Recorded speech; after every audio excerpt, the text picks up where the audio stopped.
जय श्री कृष्ण। अर्जुन उवाच एवं सततयुक्ता ये भक्तास्त्वां पर्युपासते ये च अपि अक्षरम अव्यक्तम तेषां के योगवित्तमाः। अर्जुन ने पूछा, जो आपकी सेवा में सदैव तत्पर रहते हैं या जो अव्यक्त निर्विशेष ब्रह्म की पूजा करते हैं, इन दोनों में से किसे अधिक पूर्ण या सिद्ध माना जाए।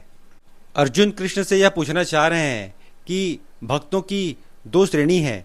एक वह जो आपको साकार रूप में मानता है और दूसरा वह जो आपको निराकार रूप में मानता है। अतः इन दोनों में से कौन अधिक श्रेष्ठ या सिद्ध है। श्री भगवान उवाच मयि आवेश्य मनो ये माम नित्ययुक्ता उपासते श्रद्धया पर्योपेताः ते मे युक्ततमा मताः। श्री भगवान ने कहा, जो लोग अपने मन को मेरे साकार रूप में एकाग्र करते हैं और अत्यंत श्रद्धापूर्वक मेरी पूजा करने में सदैव लगे रहते हैं, वे मेरे द्वारा परम सिद्ध माने जाते हैं।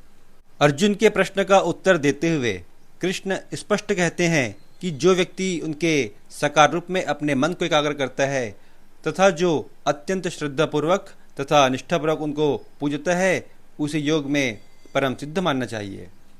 ये तु अक्षरम अनिर्देश्यम अव्यक्तम पर्युपासते सर्वत्रगम अचिन्त्यम च कुटस्थम अचलम ध्रुवम सन्नियम्य इंद्रियग्रामम सर्वत्र संबुद्धयः ते प्राप्नुवन्ति मामेव सर्वभूतहिते रताः।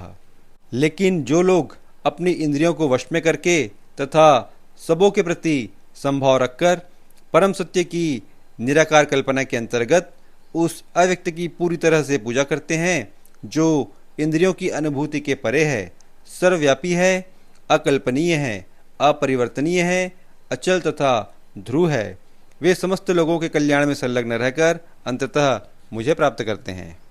इस श्लोक में भगवान ने निराकार ब्रह्म की जो उपासना पद्धति बताई है, वह कलयुग में लगभग अव्यवहारिक तथा असंभव सा लगता है। अतः मनुष्य को चाहिए कि वह कृष्ण का साकार रूप में ध्यान करे और हरे कृष्ण हरे राम का कीर्तन करता रहे। कलयुग में यही भक्ति के लिए सबसे सुगम और श्रेष्ठ मार्ग है। क्लेशो अधिक तरह तेषाम अव्यक्त आसक्त चेतसाम अव्यक्त ही गति दुखम देहवद्भि अवाप्यते। जिन लोगों के मन परमेश्वर के अव्यक्त निराकार रूप के प्रति आसक्त हैं, उनके लिए प्रगति कर पाना अत्यंत कष्टप्रद है। देहधारियों के लिए उस क्षेत्र में प्रगति कर पाना सदैव दुष्कर होता है। ये तु सर्वाणि कर्माणि मयि सन्न्यस्य मत्पराः अनन्येन एव योगेन माम ध्यायन्ते उपासते तेषाम अहम समुद्धर्ता मृत्यु संसार सागरात भवामि न चिरात पार्थ मयि आवेशित चेतसाम। जो अपने सारे कार्यों को मुझ में अर्पित करके तथा अविचलित भाव से मेरी भक्ति करते हुए मेरी पूजा करते हैं और अपने चित्तों को मुझ पर स्थिर करके निरंतर मेरा ध्यान करते हैं, उनके लिए हे पार्थ मैं जन्म मृत्यु के सागर से शीघ्र उद्धार करने वाला हूँ। मयि एव मन आधत्स्व मयि बुद्धिम निवेशय निवसिष्यसि मयि एव अत ऊर्ध्वं न संशयः। मुझ भगवान में अपने चित्त को स्थिर करो और अपनी सारी बुद्धि मुझ में लगाओ, इस प्रकार तुम निस्संदेह मुझ में सदैव वास करोगे। अथ चित्तम समाधातुम न शक्नोषि मयि स्थिरम अभ्यास योगेन ततो माम इच्छा आप्तुम धनंजय। हे अर्जुन, हे धनंजय, यदि तुम अपने चित्त को अविचल भाव से मुझ पर स्थिर नहीं कर सकते तो तुम भक्ति योग के विधि विधानों का पालन करो।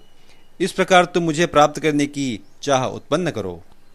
अभ्यासे अपि असमर्थो असि मत कर्म परमो भव मत अर्थम अपि कर्माणि कुर्वन् सिद्धिम अवाप्स्यसि। यदि तुम भक्ति योग के विधि विधानों का भी अभ्यास नहीं कर सकते तो मेरे लिए कर्म करने का प्रयत्न करो, क्योंकि मेरे लिए कर्म करने से तुम पूर्ण अवस्था को प्राप्त होगे।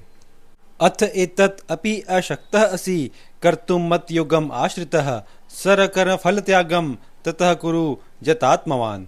किंतु यदि तुम मेरे इस भावना अमृत में कर्म करने में असमर्थ हो तो तुम अपने कर्म के समस्त फलों को त्याग कर कर्म करने का तथा आत्म स्थित होने का प्रयत्न करो।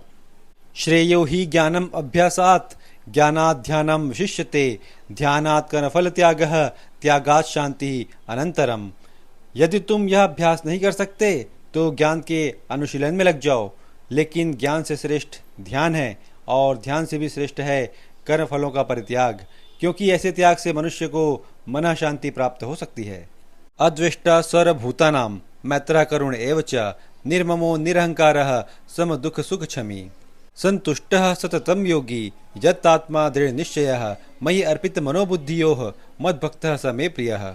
जो किसी से द्वेष नहीं करता लेकिन सभी जीवों का दयालु मित्र है, जो अपने को स्वामी नहीं मानता और मिथ्या अहंकार से मुक्त है, जो सुख दुख में समभाव रखता है, सहिष्णु है, सदैव आत्मतुष्ट रहता है, आत्मसंयमी है तथा जो निश्चय के साथ मुझ में मन तथा बुद्धि को स्थिर करके भक्ति में लगा रहता है, ऐसा भक्त मुझे अत्यंत प्रिय है। यस्मात् न उद्विजते लोको लोकात् न उद्विजते च यः हर्ष अमर्ष भयो उद्वेगैः मुक्तः यह स च मे प्रियः। जिससे किसी को कष्ट नहीं पहुँचता तथा जो अन्य किसी के द्वारा विचलित नहीं किया जाता, जो सुख दुख में भय तथा चिंता में संभाव रहता है, वह मुझे अत्यंत प्रिय है। अनपेक्षः शुचिः दक्ष उदासीनो गतव्यथः सर्व आरंभ परित्यागी यो मद्भक्तः स मे प्रियः।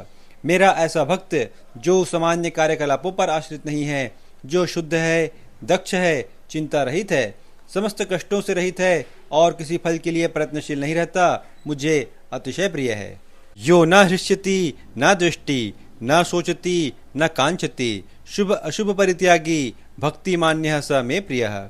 जो न कभी हर्षित होता है, न शोक करता है, न तो पछतावा करता है, न इच्छा करता है तथा जो शुभ तथा अशुभ दोनों प्रकार की वस्तुओं का परित्याग कर देता है, ऐसा भक्त मुझे अत्यंत प्रिय है। समः शत्रौ च मित्रे च तथा मान अपमानयोः शीतोष्ण सुख दुखेषु समः संग विवर्जितः तुल्य निंदा स्तुतिः मौनी संतुष्टो येन केनचित् अनिकेतः स्थिरमतिः भक्तिमान में प्रियो नरः।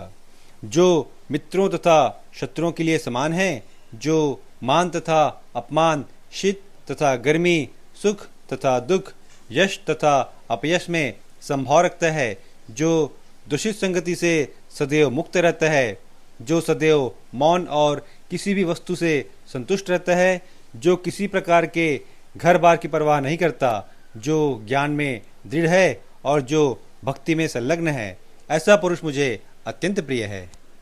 ये तु धर्म अमृतम इदम यथोक्तम पर्युपासते श्रद्धाना मत परमा भक्तास्ते अतीव मे प्रियाः। जो इस भक्ति के अमर पद का अनुसरण करते हैं और जो मुझे ही परम लक्ष्य बनाकर श्रद्धा सहित पूर्ण रूपेण संलग्न रहते हैं, वे भक्त मुझे अत्यंत प्रिय हैं। श्रीमद् भगवद गीता का 12वां अध्याय भक्ति योग पूर्ण हुआ। गीता के श्लोकों को क्रमशः सुनने के लिए आप हमारे प्लेलिस्ट पर जा सकते हैं। राधे राधे।